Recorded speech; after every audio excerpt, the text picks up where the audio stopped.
এনসিপির আতাউল্লাহ কেন গিয়েছিলেন ওইখানে? ওনার ওই ব্রাহ্মণবাড়িয়া 3-এ কি কাজ? তার আগে আমি আসলে একটু কথা বলতে ভয় পাচ্ছি, মানে বাইরে যদি গুন্ডার টুন্ডার থাকে, মানে কি ওটা বলে কি আপনাদের হবে কাজ, ওটা আমাদের কাজ না। সেটা যেই হলে মার আপনারা মানে মারতে গেছেন আমাকে। এটা আপনারই বলছেন, আপনি বলছেন। হ্যাঁ, আমাকে মারতে আচ্ছা, আসলে যাই হোক, আমি মারবো। আমারটা একটু বলি, একটু বলেন, মারতে সুযোগ আসলে দেন। মারবো। 2.5 মিনিট। এখন একটু টাইম দিতে হবে ভাই, পরের please। বার। আচ্ছা, তো যেটা হচ্ছে ফ্যাক্ট, ওইখানের ঘটনার ভিডিও ফুটেজ সব আপনারা সবাই দেখেছেন। এটা নিয়ে আমি নতুন করে আসলে আলাপ করতে চাই না। এইভাবে হাতের ইশারা দিয়ে একজন নির্দেশ দিচ্ছেন, উনি মারো, উড়ে আসছেন, হাঁটছেন। আপনি দেখেন নাই? প্লিজ, আমি আপনার সামনে না, interrupt ঠিক আছে, করি। উনি যে আমি উড়ে তো বলতে- আসছেন, আমি তো দৌড়ায় বলি- আসছেন, আপনি দেখেন নাই? আপনি ভিডিও ফুটেজটা দিয়েন, হ্যাঁ। তো Oh my God, ওইখানে the entire nation saw it. You আচ্ছা didn't. আচ্ছা ওইখানে আপনি দেখেছেন যে রুমিন ফারহানা উনি কিভাবে হচ্ছে যে হাতের ইশারা Oh, করে yes. তার লোকজন, তার ভদ্র লোকজন কিভাবে হচ্ছে যে হামলা করলো, এবং তার কথাই কিন্তু প্রতীয়মান যে তাদের ইন্টারনাল গ্যাঞ্জাম। সেখানে দেখেন আতাউল্লাহ ওই সংসদীয় আসনের একজন ক্যান্ডিডেট, এবং সে ওখানে কাজকর্ম করছে, এবং উনার যে কথাবার্তা যে নিবন্ধন পায়নি, তাহলে তো আমার এখানেও বসার কথা না হিসাবে, আমরা তো নিবন্ধিত দলই না। তো সেভাবে উনি যেভাবে আমাদেরকে ট্রিট করেন, যেভাবে ওনার ভাষা প্রয়োগ করছেন, কি বললেন, ডাকাতের মতো দেখতে, তারপরে কাচরা, বস্তির ছেলে, ফকিন্নির বাচ্চা। আমি তো কোনো নাম ধরে নিলাম না, ফকিন্নির ডাকাতের মতো বাচ্চা। দেখতে আপনাদেরই হবে। আচ্ছা প্লিজ আপনাদের কেউ যখন আপা, আমাকে আপনি সিনিয়র, ডাইনি বলে, আপনাকে এই সম্মানটুকু আমি করি। আমার সময় কথা বলবেন না, আপনি আপনার টাইমে কথা বলুন আপনারা প্লিজ। যখন এই ধরনের এই রাজনৈতিক slut shaming শিষ্টাচারটা, করেন, আপনার এই নেতা- রাজনৈতিক শিষ্টাচারটা আপনার থেকে আমরা নেতা- এক্সপেক্ট করি। আপনার নেতাই স্বীকার আপনার করে। থেকে এই রাজনৈতিক শিষ্টাচারটা আমরা এক্সপেক্ট করি। আমার কথা পরে বলেন। কারণ আপনি তো ভুলভাল বলছেন। হ্যাঁ, আচ্ছা, ভুলভাল আমরা আমরা ঠিক ওকে একটু করেন, বলতে কারেক্ট দেই। করেন আপনি। আমরা ওকে একটু বলতে হ্যাঁ, দেই। তো আপনি বারবার ইন্টারাপ্ট করেন না প্লিজ। তো এই ট্যাগিংগুলো যে বলছে, এবং কমপ্লিটলি শ্রেণী বৈষম্য, বর্ণ বৈষম্য করে তিনি, তার আমি টকশোতে দেখলাম যে তিনি বলছেন আমি ফকিনির বাচ্চা ওইভাবে বলিনি, এটা হচ্ছে তাদের মানে মানসিক ফকিন্নিপনা, এটা হলো প্রমাণ হয়, এবং এই 1 বছর এদেরকে আমার সহ্য করতে হচ্ছে। ধরেন এই গণ অভ্যুত্থানটা এরকম ফকিনির বাচ্চারা যারা ছিল, ধরেন আমরা যারা ফকিনির বাচ্চারা ছিলাম, আমাদের হাসনাতের বাবা রাজমিস্ত্রি ছিলেন, দীর্ঘদিন রাজমিস্ত্রি করার পরে সে প্রবাসে যেয়ে তার কাজকর্ম করে ফ্যামিলিকে চালিয়েছেন, এবং সেই জায়গা থেকে ধরেন হাসনাত উঠে এসছে।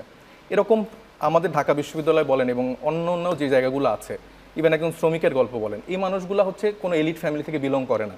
এই ফ্যামিলিগুলা ধরেন যে শামীম ওসমানদের সাথে তাদের পারিবারিক বন্ধুত্বের জায়গা থাকে না, শেখ পরিবারের সাথে তাদের বন্ধুত্বের জায়গা থাকে না, আলাদা করে কেউ বলে না যে ফজিতুল্লাহ নেসার মতো আমার একজন বউ লাগবে, এরকম কোট আনকোট অনেক কথা যারা বলে যে 17 বছর ধরে আমাদের দীর্ঘ জার্নি আছে, সেটা আমরা তো আসলে দেখেছি যে তাদের জার্নিটা কীরকম। একটা কুসুম বিরোধিতা করা, কিন্তু টকশোর কুসুম ভেরি ইন্টারেস্টিং।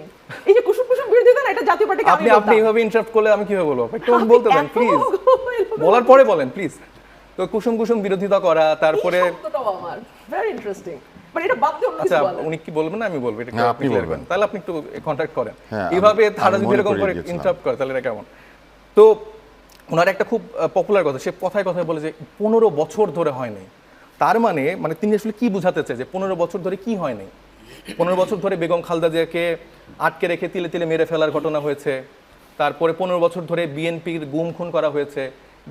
হ্যাঁ, তারা অনেকে হয়তো বা খুব আরামায়েশে ছিল, হয়তো বা কিছু তর্ক বিতর্ক আমরা সোশ্যাল মিডিয়া টিভিতে দেখতাম, কিন্তু বিহাইন্ড দ্য সিনে তাদের কিন্তু ওরকম কষ্ট হয় না। তারা, উনি আবার এটা বললে এখন বলবে যে প্লট চাওয়ার কথা বলা হয়েছে, উনি চেয়েছেন তো।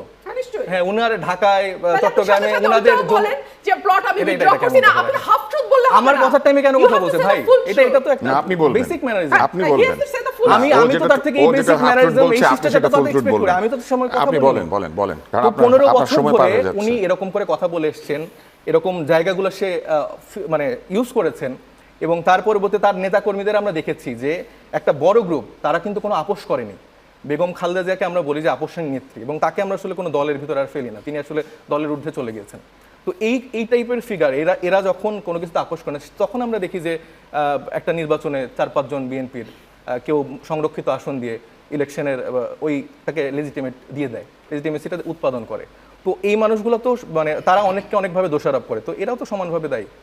টকশোতে 2-1টা বড় কথা বলা আর রিয়েলিটি ডিফারেন্ট।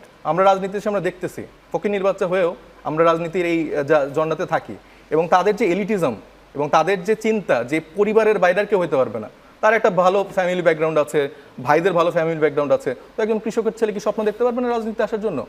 এটা তো একটা চরম মানসিক উন্মাসিকতা।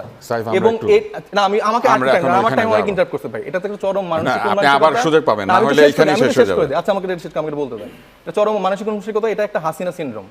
তিনি যে ভাষায় কথা বলছেন, যেভাবে অ্যাটাক করছেন, যেভাবে ছোট করছেন, তার থেকে তো আমরা অনেক কিছু এক্সপেক্ট করেছি। তার আসলে ক্ষোভের জায়গাটা কই, তার আসলে কষ্টের জায়গাটা কই, হাসিনা কেন চলে গেছে, এটা কেন ভাঙা হয়েছে, আওয়ামী লীগ কেন নিষিদ্ধ হয়েছে। একটু আগে বললো যে আমরা শিওর না যে আসলে আওয়ামী লীগ মানে ইলেকশনে আসবেন কিনা, তাদের ভোট ব্যাংকে সে টার্গেট করছে, তাদেরকে সে কোনোভাবে মানে মিস করা থেকে বাদ দিতে পারছে না, এবং তাদেরকে কোনো না কোনো ফরম্যাটে সে ফিরিয়ে আনতে চায়। তো এই মানুষগুলো তো বাংলাদেশের জন্য শত্রু। তারা বলবে যে ভাই আমার তো অনেক দিনের দীর্ঘ জার্নি, আমার তো এটা ওইটা, বাট দিস ইজ অ্যাবসলিউটলি রং। এবং তারা যেভাবে মানুষকে ছোট করে রাজনীতি করছে, যে ভাষায় কথা বলছে, হাসনাত আব্দুল্লাহ তার ওই ভিডিও দেখে বলেনি, হি ইজ এ জেন্টেলম্যান। সে তার কথা যেটা বলেছিলেন কি আওয়ামী লীগ বিষয়ক সম্পাদক, উনি রাজনৈতিক ভাষায় কথা বলছেন, উনি রাজনৈতিক ভাষায় অ্যাটাক করতেন। উনি তো পুরো শ্রেণী বৈষম্য করলো, উনি পুরো বর্ণ বৈষম্য করলো, গায়ের রং নিয়ে কথা বলছে, তার ফিজিক নিয়ে কথা বলছে, তার ফ্যামিলি নিয়ে কথা বলছে। তো তার মতো এত বড় রাজনীতিবিদ, এত দিনের দীর্ঘ রাজনীতিবিদ, এত ভালো ফ্যামিলি ব্যাকগ্রাউন্ডের মানুষ এরকম কথা কিভাবে বলে? এই তাদের এলিটিজম, এই তাদের ভালো ব্যাকগ্রাউন্ডের পরিচয়। তার চেয়ে তো আমার মনে হয় যে কৃষকের ছেলে অনেক বেটার। আমরা আমাদের রাজনীতিটাতে বলছি যে এইখানে তারা আমাদেরকে 1 বছর ধরে হয়তো সহ্য করতে পারছে না, তারা হয়তো বলছে, ভাবছে যে আমরা তারা 1 বছর ধরে আমাদেরকে সহ্য করতে পারছে না, কিন্তু নতুন বাংলাদেশে এই মানুষগুলোকে নিয়ে সাথে হাঁটতে হবে। তাদের যে সো কল্ড যে ফিলোসফিক্যাল জায়গা, ন্যারেটিভের জায়গা, এগুলো ভাঙতে হবে। এবং সব মানুষ ফেব্রুয়ারিতে সংসদ নির্বাচন, এই কথা বহুবার বলা হয়েছে। আমাদের প্রধান উপদেষ্টা কথা দিয়েছেন ফেব্রুয়ারিতে নির্বাচন হবে, এবং তার সঙ্গে তার সবচাইতে গুরুত্বপূর্ণ যিনি ব্যক্তি, যিনি সব কমিউনিকেশন করে থাকেন, প্রেস সচিব, তিনিও বলেছেন যে নির্বাচন হবেই। অন্যান্যরাও এই বিষয়টিকে সমর্থন করেছেন। বিএনপির স্থায়ী কমিটির সদস্য সালাউদ্দিন সাহেব বলেছে নির্বাচন নিয়ে সরকার কিংবা বিএনপির সংশয় নাই। আমি আপনার কাছে শুনতে চাই যে সংশয় নাই, কিন্তু মানুষ কেন ভাবছে যে নির্বাচন আদৌ হবে কিনা, হলে কি সেটা গ্রহণযোগ্য নির্বাচন হবে কিনা, কিংবা নির্বাচন কি আসলে কোনো ধরনের প্রভাবমুক্ত থাকবে কিনা? আপনাকে অসংখ্য ধন্যবাদ। এখানে অনেকগুলো বিষয় জড়িত। বিএনপি বাংলাদেশের এই মুহূর্তে সবচেয়ে বড় রাজনৈতিক দল হিসেবে, বিএনপি অতীতে রাষ্ট্র পরিচালনার দায়িত্বে থাকা দল হিসেবে, বিএনপি দীর্ঘ 17 বছর একটা স্বৈরাচার বিরোধী আন্দোলনে সবচেয়ে সক্রিয় রাজনৈতিক দল হিসেবে মাঠে থাকবার একটা হিসাব থেকে ডেফিনেটলি রাষ্ট্রের সরকারের দায়িত্বে যেই ব্যক্তি আছেন তার কথার উপর রাজনৈতিক দল হিসেবে নিশ্চয়ই বিএনপি আস্থা রাখতে চায়। এবং আমাদের দলের টপ থেকে শুরু করে একদম তৃণমূল পর্যায়ে নেতাকর্মী যারা আছেন, আমরা কিন্তু সকলেই ফেব্রুয়ারিকে নির্বাচনের সময় ধরেই আমরা আমাদের প্রস্তুতি শুরু করেছি, এবং আমাদের প্রস্তুতি আমরা আমাদের মতন করে চালিয়ে যাচ্ছি। এখন আপনার যে প্রশ্ন, মানুষের মধ্যে নানান রকম সংশয় কেন, এই সংশয় থাকাটাও কিন্তু খুব অস্বাভাবিক না তুষার ভাই। কেন? আপনি দেখুন, এই যে দীর্ঘ 15 বছর, 2008-এ মানুষ লাস্ট ভোট দিয়েছে, আর এখন 25 চলছে, 15 না 17 বছর। এই যে একটা লম্বা সময়, এর মধ্যে মানুষ না পেরেছে ভোট দিতে, না পেরেছে তাদের পছন্দের প্রতিনিধি নির্বাচন করতে, সেটা আপনি জাতীয় সংসদ বলেন কিংবা আপনি একটা ইউনিয়ন পরিষদের নির্বাচন বলেন, কোনো জায়গায় মানুষ তার ভোট দিয়ে প্রতিনিধি নির্বাচন করা যেটাকে বলে, সেটা বাংলাদেশে হয়নি। সো এই যে 17 বছর পরে একটা জাতীয় নির্বাচন হতে যাচ্ছে, সেটাকে ইন্টারনালি অ্যাবজর্ভ করা বিষয়টি এখন অনেকের কাছে অবিশ্বাস্য মনে হয়। সত্যি আমি যেতে পারবো ভোট কেন্দ্রে, আমি ভোট দিতে পারবো, আমি আমার প্রার্থীর পক্ষে নির্বিঘ্নে প্রচারণা চালাতে পারবো, আমি আমার প্রার্থীর জন্য ভোট চাইতে পারবো, কিংবা আমি একটা ভয়হীন পরিবেশে নির্বাচনটাকে করে নিয়ে আসতে পারবো। এই প্রশ্নগুলো মানুষের মধ্যে কাজ করে, এবং এই কাজ করাটা আমি খুব অস্বাভাবিক দেখি না। একটা হচ্ছে দীর্ঘ 17 বছরের একটা গ্যাপ আছে, একটা দীর্ঘ 17 বছরের তিক্ত অভিজ্ঞতা আছে, বিকজ এর মধ্যে 14, 18, 24-এর কিন্তু একটা তথাকথিত নির্বাচন হয়ে গেছে 5 বছর পর পর। কিন্তু এই নির্বাচনগুলো মানুষের জন্য ভীতি তৈরি করেছে, মানুষের জন্য দুঃসহ কিছু বেদনা নিয়ে এসছে, এর বাইরে আর কিছু দিতে পারে নাই। এটা একটা দিক। 2 হচ্ছে আইন শৃঙ্খলা পরিস্থিতি কিন্তু এখনো আমরা যতটুকু স্বাভাবিক আশা করেছিলাম যে 1 বছরে সরকার কাটিয়ে উঠবে, পুলিশ আরও সক্রিয় হবে, আইন শৃঙ্খলা রক্ষাকারী বাহিনী তাদের দায়িত্ব পালনে আরও বেশি সুষ্ঠুভাবে করতে পারবে।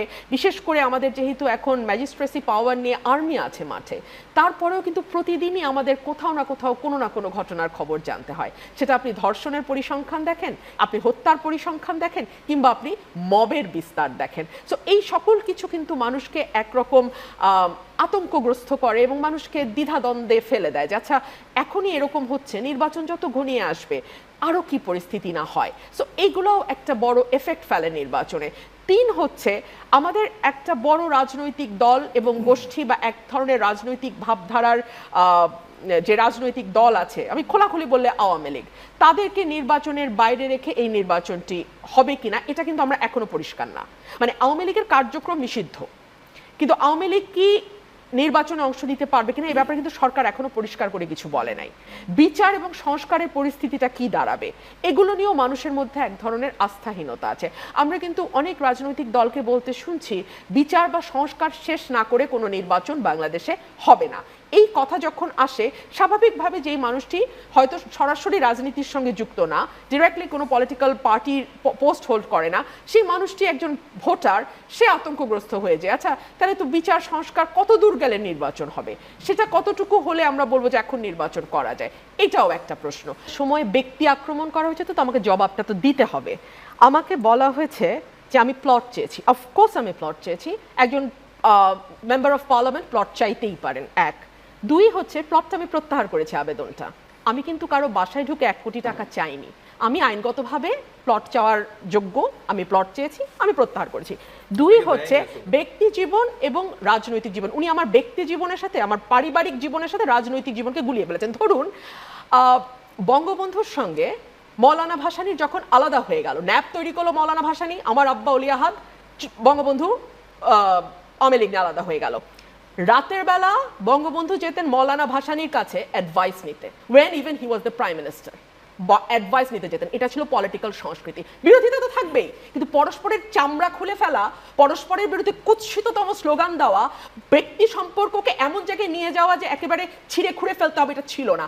শাহ আজিজকে বঙ্গবন্ধুই জেলে নিয়েছিলেন, কারণ তিনি মুক্তিযুদ্ধের বিপক্ষে দাঁড়িয়েছিলেন, কিন্তু সেই শাহ আজিজেও জেলে যাতে ভালো থাকে সেটা উনি এনশিওর করেছেন। সো পলিটিক্যাল কালচারটার, এই কালচার ছিল বাংলাদেশে, এই কালচারের মধ্যে দিয়ে আমার পরিবার গেছে। সো এই কালচারকেই আমি ধারণ করি। আমি যেমন শামীম ওসমানকে জাতা ভাষায় আক্রমণ করেছি, ওই সময় শামীম ওসমানের সাথে টকশো করা তো দূর কি বাত, শামীম ওসমান নাম নিতেও এক একজনের কাপড় নষ্ট হয়ে যেত। সেই সময় শামীম ওসমানের সাথে আমি তর্ক করেছি। কুসুম কুসুম বিরোধিতা, কি পরিমাণ আমার বক্তব্য তারা শুনেছে যে এই কুসুম কুসুম বিরোধিতাটা জাতীয় পার্টিকে আমি বলতাম, আমি বলেছি ভালো, সেটাই একই কথা। এই ছেলেটি এত বছর পরে একই কথা বলছে। আমাকে না, একটা মিনিট, আমাকে আমার ভাই একটা প্রশ্ন তুলেছেন যে না, একটা আমাকে বলতে হবে যে আমি আওয়ামী লীগের সুযোগ পাবেন না, তাইলে অন্যদেরটা আপনি ফেলছেন। 18 এবং 24-এর নির্বাচন নিয়ে আমি একই প্রশ্ন করেছি যে বিএনপি ছাড়া যদি কেউ নির্বাচনে যায় সেটা কতটুকু সঠিক হবে। আর কেউ তুলেছে কিনা জানি না, আমি বলেছি। আর last but not the least, আমি চেহারা নিয়ে কথা বলেছি। তাদের এক নেত্রী ফেসবুক স্ট্যাটাস দিয়েছেন আমি নাকি পুরুষ হাতানোর ব্যাপারে এক্সপার্ট, এবং সেজন্য আমি ওয়েট ক্ষমা চেয়েছেন। 1 মিনিট মানে 1 মিনিট সাইফ, তোমার সাথে চুক্তি ছিল যে তুমি পরে আর সুযোগ পাবে না। Thank you. তো আমি যেটা বলতে চাচ্ছি যে আমরা আসলে যে নতুন রাজনৈতিক কালচারটাই বিশ্বাস করি, সেখানে আমি হাসনাতের ভাষায় বলবো যে রুমিন আপা সহ যারা নারী নেতৃত্বে জায়গা আছেন তাদেরকে সেই শ্রদ্ধা এবং সাইবার বুলিং থেকে আমরা চাই না যে এরকম কোনো পর্যায়ে তারা পড়ুক। উনি আমাদের হয়তো বা মারতে পারে, ঢিল মারতে পারে, বাট আমরা তাকে ফুল দিতে চাই। তো আমরা রাজনৈতিক কালচারটা এটাই চাই যে সুন্দর করে আমরা একসাথে রাজনীতিটা করবো, এইটাই। Thank you.